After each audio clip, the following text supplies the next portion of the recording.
Hey, thanks so much for clicking on this video and welcome to the Haves and the Have-Nots review here on YouTube. If you're a fan of Tyler Perry, you've come to the right place. Be sure to click that subscribe button as well as the bell notification icon. That way you don't miss out on any new content on the channel. And also check me out on these social media platforms, and links in the description below will lead you to my Twitter, Instagram, Facebook group, and Facebook page. Once again, thanks for joining in and enjoy the video. Have and Have-Not fans, The Chosen. Now, I rarely do this. But I'm going to be straight up here. I'm giving this episode a 10 out of 10. This was one of the best episodes that I can remember seeing in recent Have and Have Not episodes this past year. I was intrigued the entire episode, even the part, and like in my trailer breakdown and episode review from last week's episode, I was just so pissed off at the very thought of, okay, we're going to spend 10 minutes at the bank with Hannah and Benny going back and forth about the money. No. They pulled one over on me because it seemed, truck in the parking lot, sorry about that. Because it seems that Benny actually is thinking about doing what we've been saying he should have done a long time ago, which is use the money that's in the bank account to pay off the Malone interest, which is $9,000 to a T. That's the interest amount that he would need to pay in order to get the Malones off his ass, at least until Mama Rose may or may not lift the hit on him. I mean, if she does, then that means he does have to pay the interest. If it doesn't, he better pay that interest. This isn't a flaw, but this is just a question about that. Would Benny need to have Hannah's signature to get that amount of money out of the account?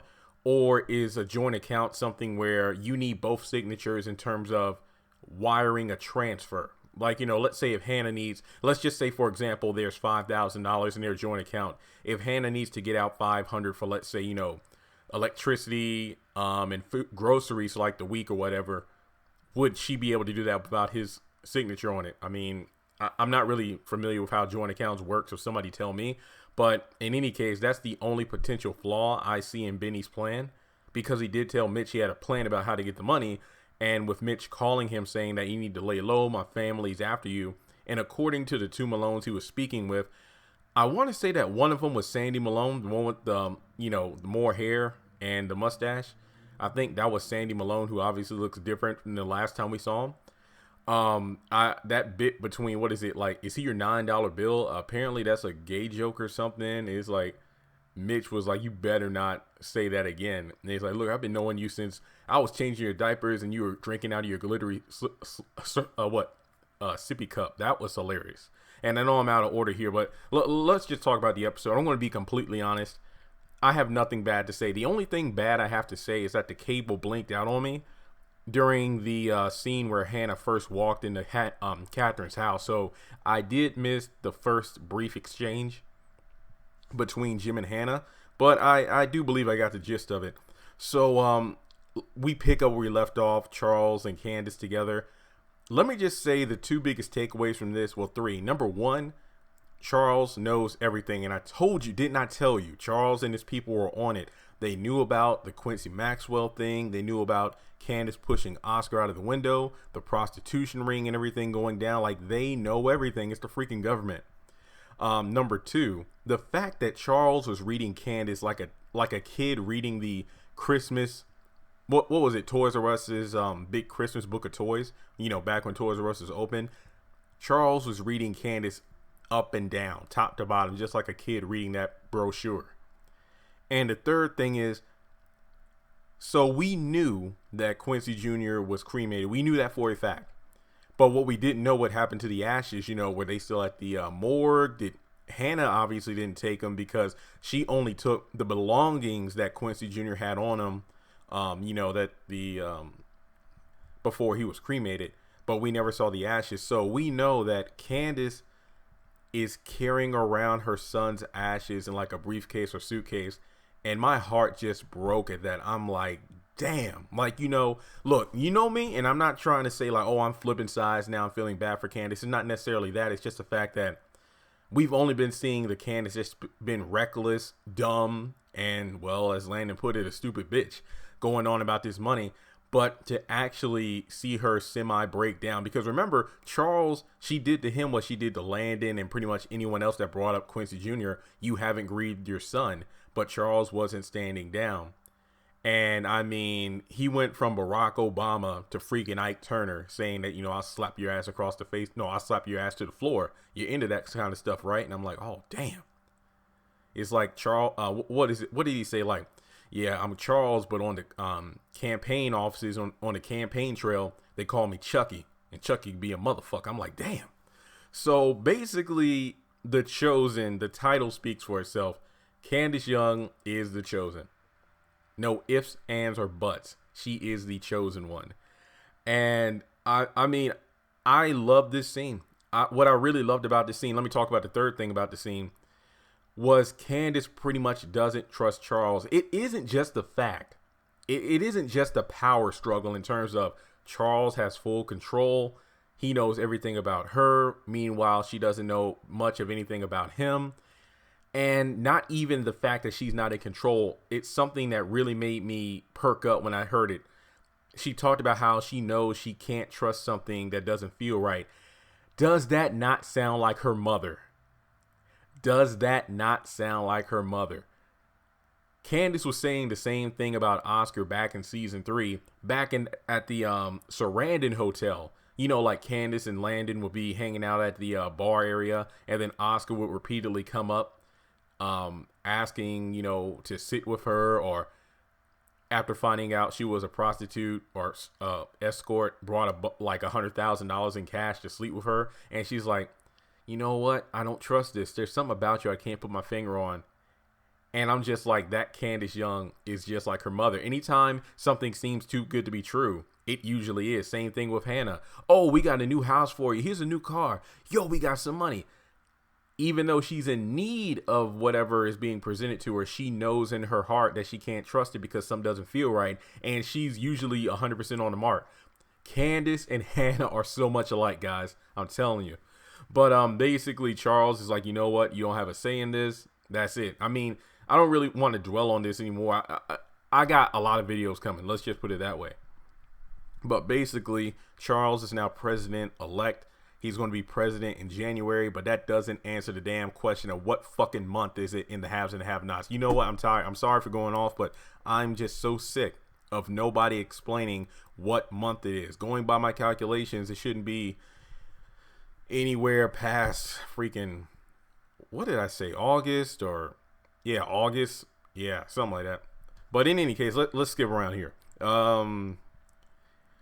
Yeah, we already talked about Mitch talking with the Malones. Mama Rose isn't at the restaurant, but she should be there later today. Yeah, that's pretty much it on that. It was good to see Mitch, though. And that's one thing. Some scenes were longer than others, but for some reason, I felt like we were at each scene as long as we needed to be. Like that Charles conversation with Candace, it was a bit lengthy, but I did not mind it because Candace was saying a lot of the things that fans have been saying. Like, what's up with Charles? Like, look, you're about to be the freaking president. What are you doing with somebody who used to be a former escort? Those are the kind of see, I don't care if a scene is 20 minutes. If they're addressing those kind of subjects that we as a fan base have been talking about for months, if not over a year, I'm glad. Let's see here. Yeah, Benny has the plan, doesn't want to, sign the documents. Okay. Landon and his crew, and I did jot down the names really fast. So Adeline Mayfield, that's kind of like the new Maggie Day. I swear it's not like her demeanor, but her voice really does sound like Maggie. Juliet Trent was supposed to be the female coming in, or the lady coming in to teach Candace about etiquette. Barbara was, I guess you could say, like the body specialist, checking out Candace's body, make sure. Was I the only one dying laughing at the whole, have you heard of Weight Watchers? You need to lose a couple pounds. Do you mind showing your body to us? And he's like, how much effing money you got? Look, I'm sorry. I couldn't jot it down word for word. I was laughing my ass off.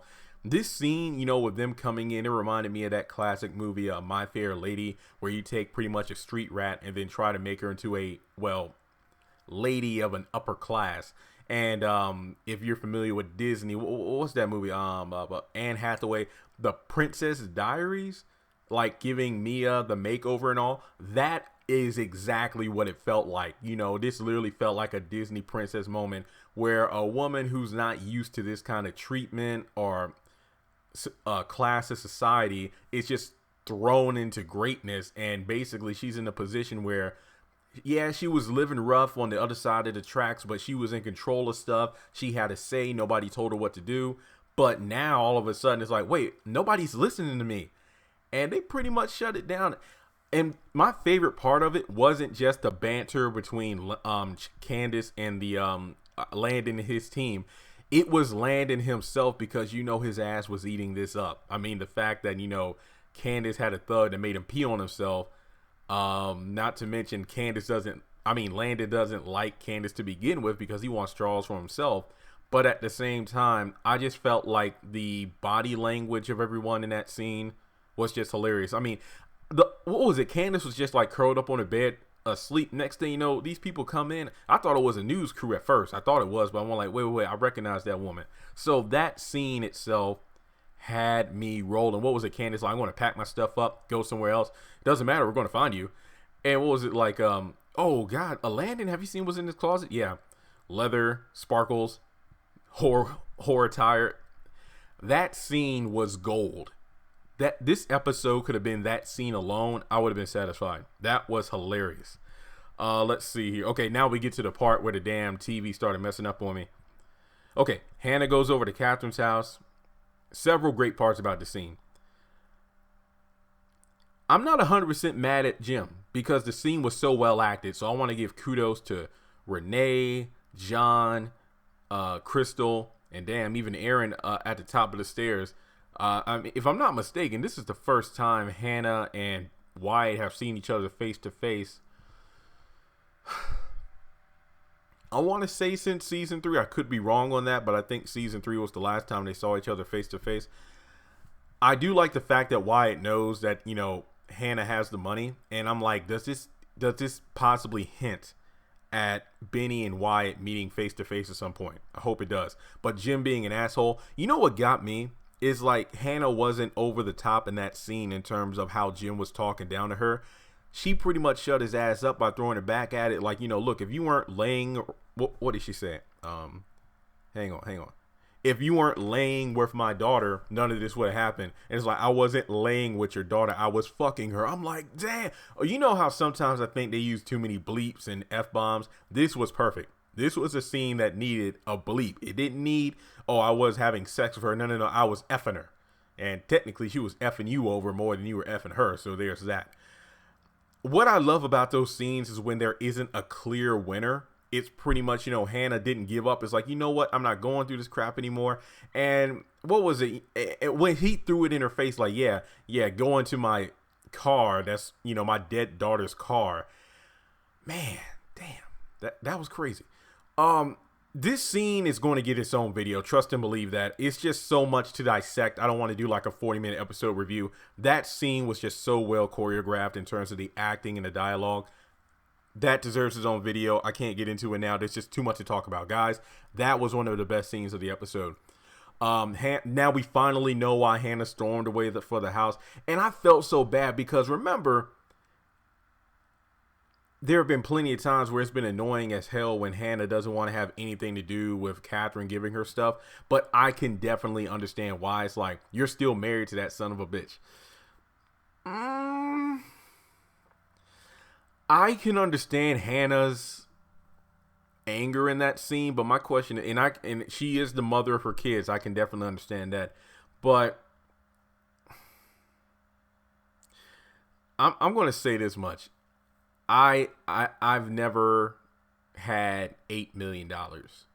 I know it's like almost $9 million, but let's just say $8 million and 37 cents for simplicity's sake. But I know I've family members and whatnot who have gotten into fights over like freaking a couple $100, if not less. So when $8 million is in the mix, you're really not. Keep in mind, tonight is the freaking what was it, the Mega Millions with $1.6 billion. Can you imagine what that will do to a family, if not like a friend group of people? Now, I will say this much.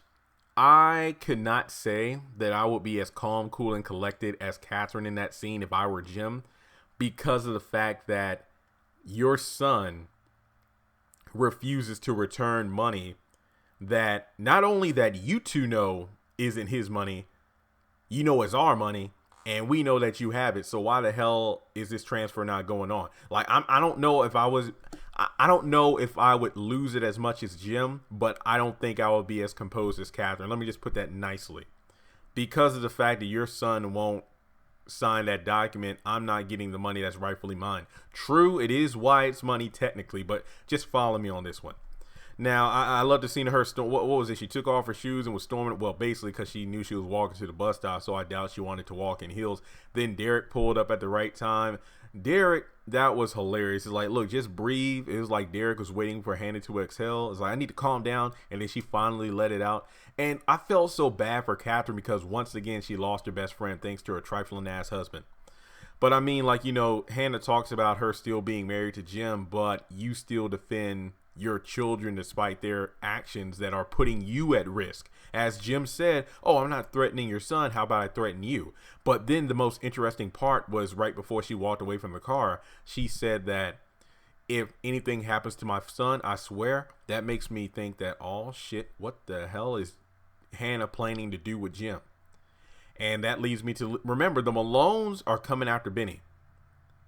Also, Candace said she's allegedly trying to send a thug after Hannah that night, but maybe Charles is going to keep Candace preoccupied so she doesn't go through with those plans. So I'm guessing that a Malone will show up, and then Hannah will probably assume that Jim did it to keep the story going in drama, and I actually like that a lot. So I'm curious about what Hannah may or may not do. Kind of like Catherine giving Candace the death stare last week.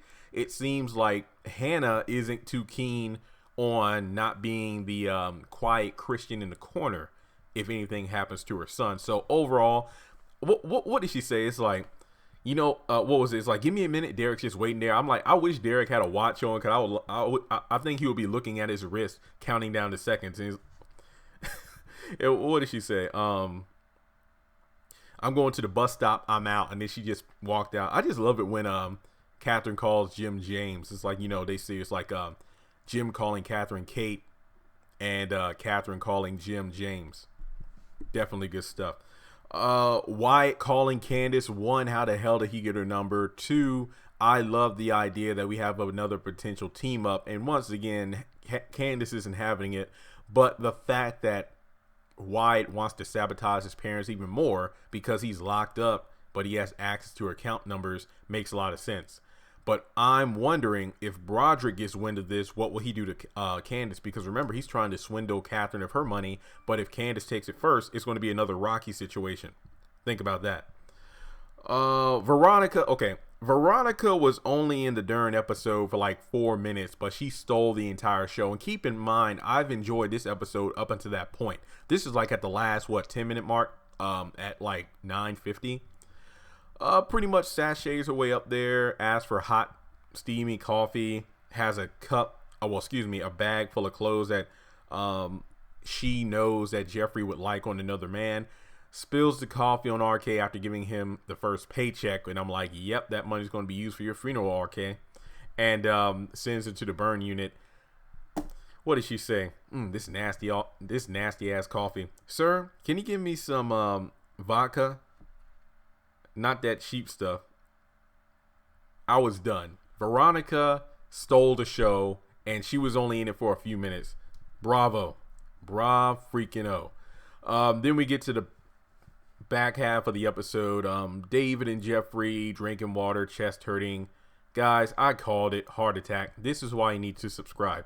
Madison comes in. I just love how David is a freaking burn victim in a hospital bed, but he's still playing wingman for his son.